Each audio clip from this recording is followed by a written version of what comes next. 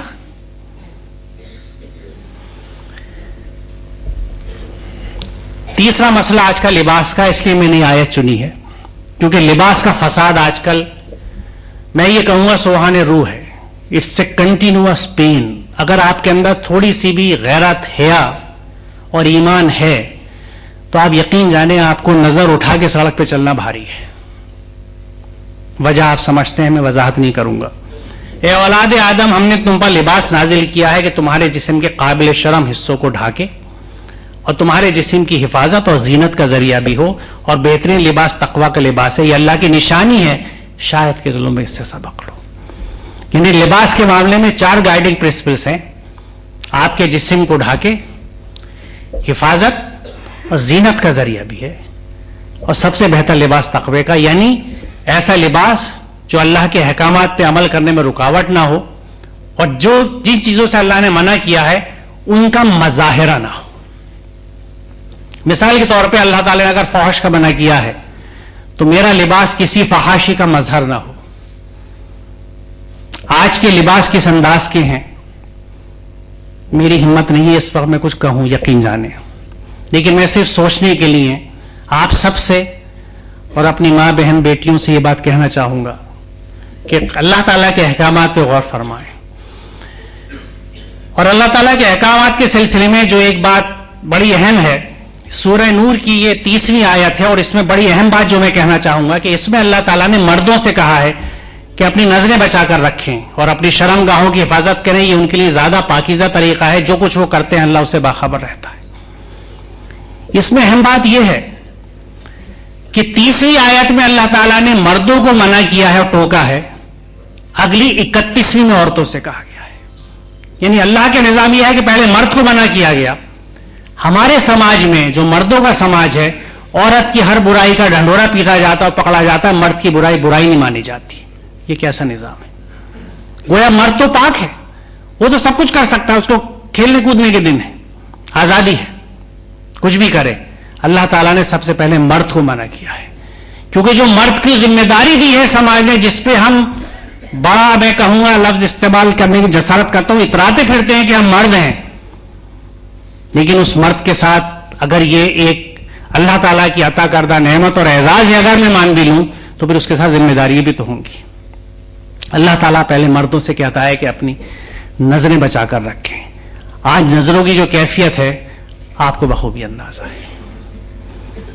آپ یقین جانیں اپنے ساتھ اپنے گھر کی عورتوں کو باہر لے کے نکلنے میں ایک مستقل کرب ہے.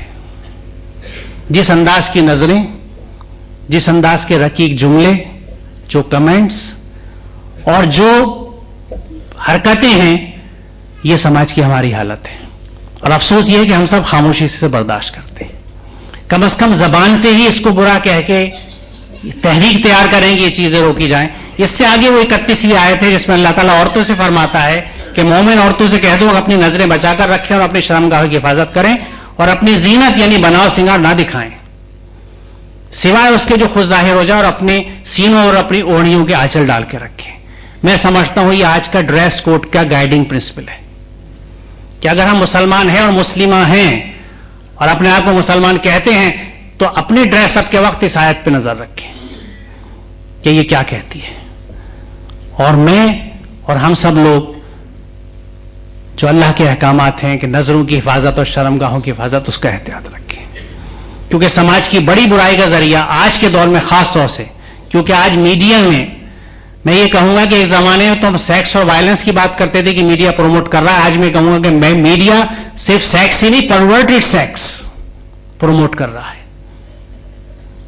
وہ کچھ ہو رہا ہے جس کا شاید کوئی تصور بھی نہیں کر سکتا, اور یقیناً ہوگا, کیونکہ ایک آدمی اگر چائے کے کپ میں نمک گھول رہا ہے اور کوئی اس کو روکے گا نہیں تو کڑواہٹ بڑھتی چلی جائے گی, بڑھتی چلی جائے گی, بڑھتی چلی جائے گی. کہاں ہیں عملے سوالے کرنے والے, کہاں ہے وہ خیر امت کہ یہ سمجھائے کہ یہ چینی ملانے کی چیز ہے, نمک ملانے کی نہیں ہے, شکر چاہیے اس چائے کو, نمک نہیں چاہیے.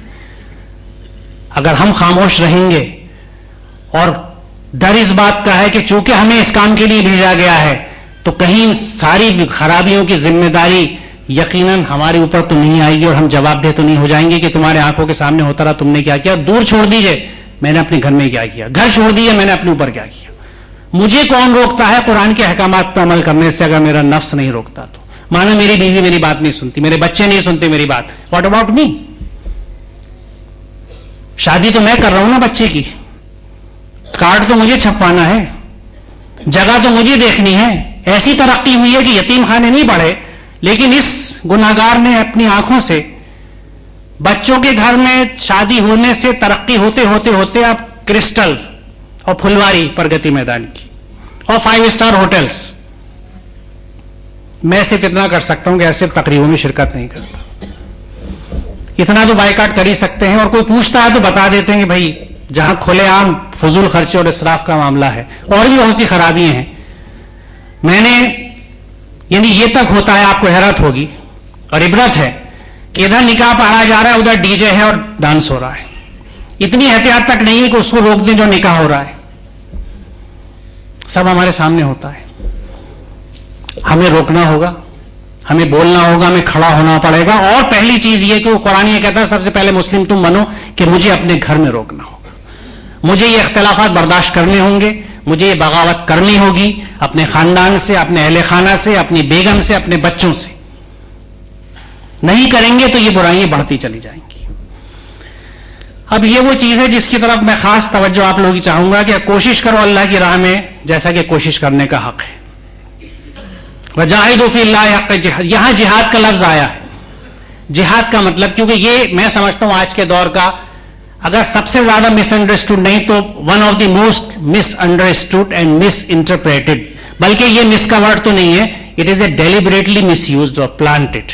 جان بوجھ کے غلط استعمال ایک چیز کا کیا جا رہا ہے ایک کمیونٹی کو داغدار بنانے کے لیے. جہاد کا مطلب ہے کوشش, اسٹرگل, اسٹرائیو. کوشش کرو اللہ کی راہ میں, جیسا کوشش کرنے کا حق ہے, حق ادا کر دو اپنی کوشش کا, اس نے تمہیں چن لیا ہے. اب یہ بڑی اہم بات ہے کہ اللہ نے کس چیز کے لیے چن لیا ہے ہمیں. کس چیز کے لیے چن لیا اللہ نے؟ دیکھیے، شیاطین کو اجازت ہے قیامت تک بھٹکانے کی انسان کو. سورہ بقرہ میں ذکر ہے، جگہ جگہ ہے. اللہ تعالیٰ نے اجازت دی تھی شیطان کو کہ جب تک کہ یہ اٹھائے جائیں مجھے چھوٹ ہے. جب جب زمانے میں بگڑے، جیسا کہ صبح بھی ذکر تھا، اللہ تعالیٰ نے کتابیں بھیجی، نبی بھیجے، دین مکمل کر کے ہر دور کی کتاب دینے کے بعد نبوت کا سلسلہ ختم کر دیا گیا. گویا اب نبی نہیں آئیں گے، کوئی پیغمبر نہیں آئے گا، زمانہ کتنا بھی خراب ہو جائے. تو کیا نعوذ باللہ اللہ تعالیٰ کے ناانصافی ہے کہ بھٹکانے والے کو تو قیامت تک چھوٹ ہے اور ہدایت دینے والوں کو راستہ بند کر دیا؟ ایسے کیوں ہو گیا؟ نہیں ہوا ایسا. اس کی مثال میں ایسے دیتا ہوں کہ اگر آپ کوئی پروفیشنل کورس کر رہے ہیں، مان لیجیے بی ایڈ، تو بی ایڈ کا جس دن آخری کلاس ہے اس دن جب ٹیچر آتا ہے تو وہ یہ کہتا ہے کہ بھئی آج تمہارا یہ کورس مکمل ہو گیا اور آج کے بعد سے میں تمہارے یہاں نہیں آؤں گا. کیوں نہیں آئے گا؟ کیونکہ اب اس کلاس کا ہر شاگرد ٹیچر ہو گیا ہے، بی ایڈ ہو گیا ہے، ٹیچر ہو چکا ہے. اس امت کو اللہ تعالیٰ نے اس لیے چنا تھا کہ یہ کتاب اللہ کی، یہ پیغام تم اس کو عمل میں لاؤ گے. اور جس انداز سے رسول اللہ نے تبلیغ کی ہے، دین کو پھیلایا، آپ نے کتنی کانفرنسیں کری، کتنی تقریریں کری. آپ کی تبلیغ کا انداز، آپ کا کردار، آپ کا اخلاق.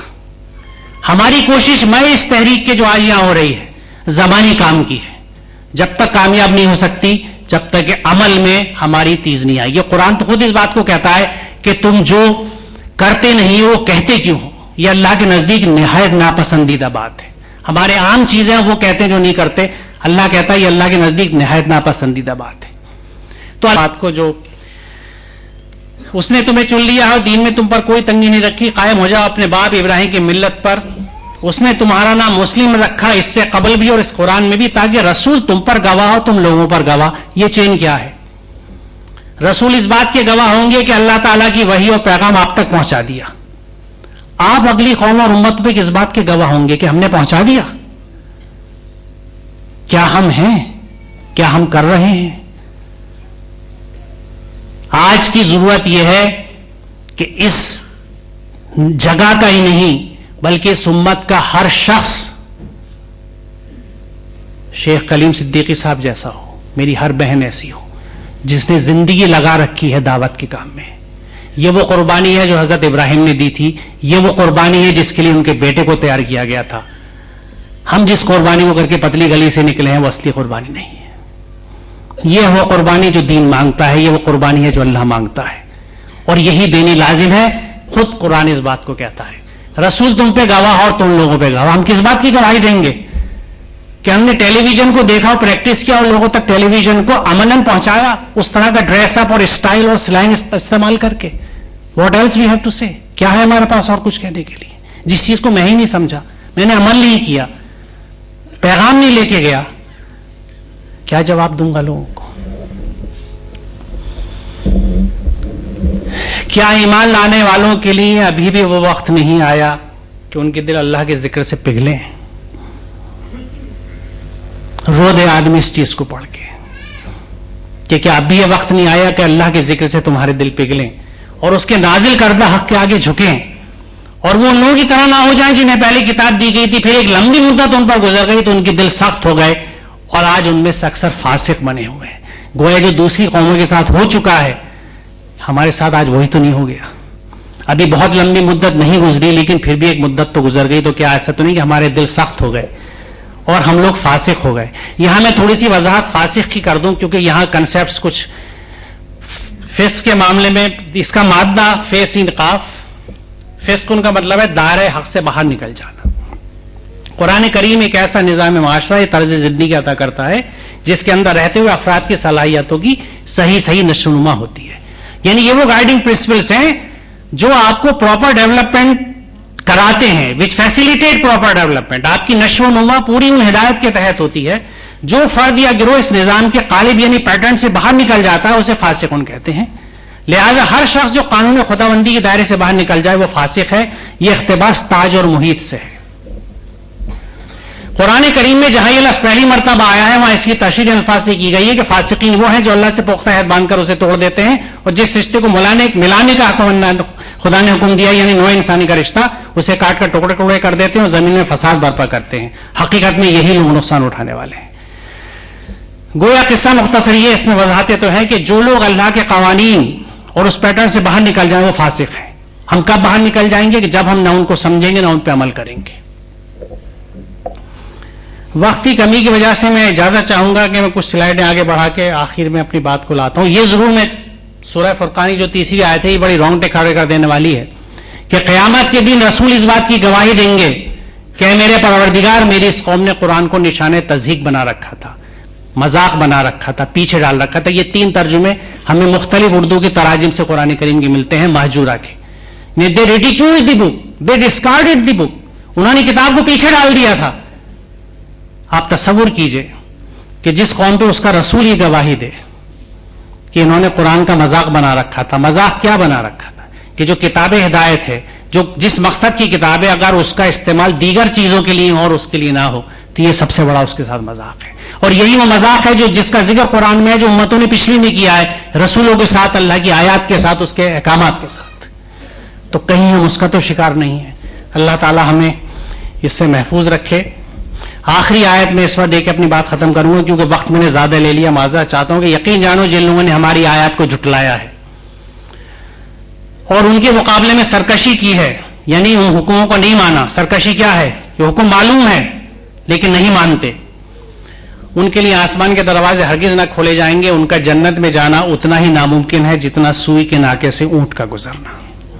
علمان الحفیظ، یہ قرآن کہتا ہے، یہ قرآن کی آیت ہے، اللہ کا حکم ہے۔